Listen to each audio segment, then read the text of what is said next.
ছোটবেলায় একটা বৃষ্টিমুখর দিন মানেই বুঝতাম যে স্কুল থেকে রেইনি ডে দিয়ে দেওয়ার পরে তাড়াতাড়ি বাড়ি চলে এসে গরম গরম খিচুড়ি আর তার সাথে আলু ভাজা আর বেগুন ভাজা খাওয়া। কিন্তু বড় হয়ে যাওয়ার সাথে জীবনটা পাল্টে গেল, এখন নেসেসিটি হচ্ছে অনেক টাকা রোজগার করে সমস্ত শখ পূরণ করা। তো সেই জন্য এরকম একটা বৃষ্টিমুখর দিনকে তোয়াক্কা না করে বেরিয়ে গেছিলাম সকাল সকাল অফিসের উদ্দেশ্যে। তবে কোনো সমস্যা হচ্ছিল না, কারণ ওয়েদারটা এতটাই ভালো ছিল যে অফিস যেতে খুবই ভালো লাগছিল।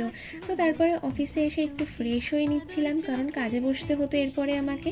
তো তারপরে ফ্রেশ হয়ে হঠাৎ কাজ করতে করতে আমার মনটা কীরকম চা খেতে ইচ্ছা করছিল, তাই ভাবলাম যে যাই নিচ থেকে একটু গরম গরম চাই খেয়ে আসি। তো সেই জন্যই চা খেতে চলে এসেছিলাম। তারপরে এরম একটা সুন্দর দৃশ্য দেখে আবার বসে পড়লাম কাজে। তারপর কাজ করতে করতে ব্রেকফাস্টের টাইম হয়ে গেল আর আমি চলে এলাম ব্রেকফাস্ট করতে। তো ব্রেকফাস্টে ছিল রুটি আর তরকারি, যেটা বাড়ি থেকে মা বানিয়ে দিয়েছিল। তারপরে এরমভাবেই আমার দিনটা এনজয় করলাম। ভালো লাগলে লাইক, কমেন্ট, শেয়ার অ্যান্ড